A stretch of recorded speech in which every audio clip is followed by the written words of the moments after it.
Molovay'dan herkese merhaba. Adobe Audition ile ayarları nasıl sıfırlarız onu göstereceğim. Şimdi programı açıyorum. Şöyle örnek bir proje dosyası oluşturuyorum. Bir ses kaydı alalım isterseniz. Merhaba, bu bir denemedir. Merhaba, evet. Şimdi gördüğünüz gibi ses kaydımızı da aldık. Şimdi şöyle farklı ayarlara girelim isterseniz. Şöyle hatta pencereyi kapatayım. Şunun tikini kaldırayım.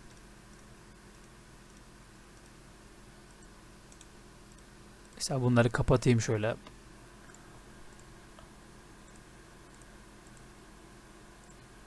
Evet.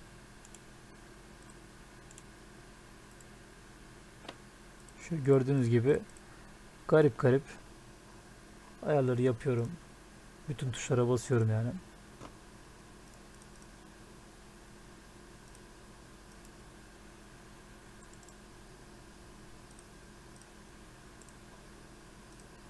Evet. Şimdi bir sürü işlem yaptım.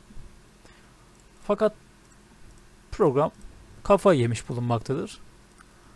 Şimdi ben işlemi nasıl geri alırım? Yani programı ilk haline nasıl geri çevirebilirim? Onu göstereceğim. Şimdi programı biz bu hale getirdik. Şöyle her şeyi kapattık. Bütün pencerelerin hepsi gitti. Şimdi programı kapatayım ben.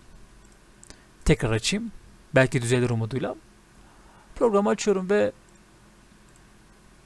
gördüğünüz gibi bir işlem yapamıyorum.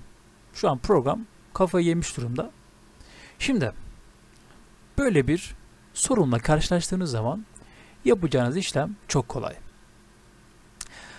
Sol kısımda bulunan Window kısmına giriyoruz ve bu kısımdan şöyle Workspace'e tıklıyoruz ve şurada Reset yazıyor. Ona bir defa tıklıyoruz ve evet diyoruz.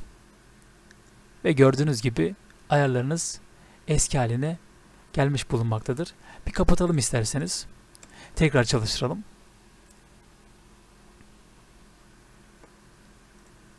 Evet. Gördüğünüz gibi ayarlarınız eski haline gelmiş bulunmaktadır. Umarım videoyu beğenmişsinizdir. Kendinize iyi bakın. Hoşça kalın.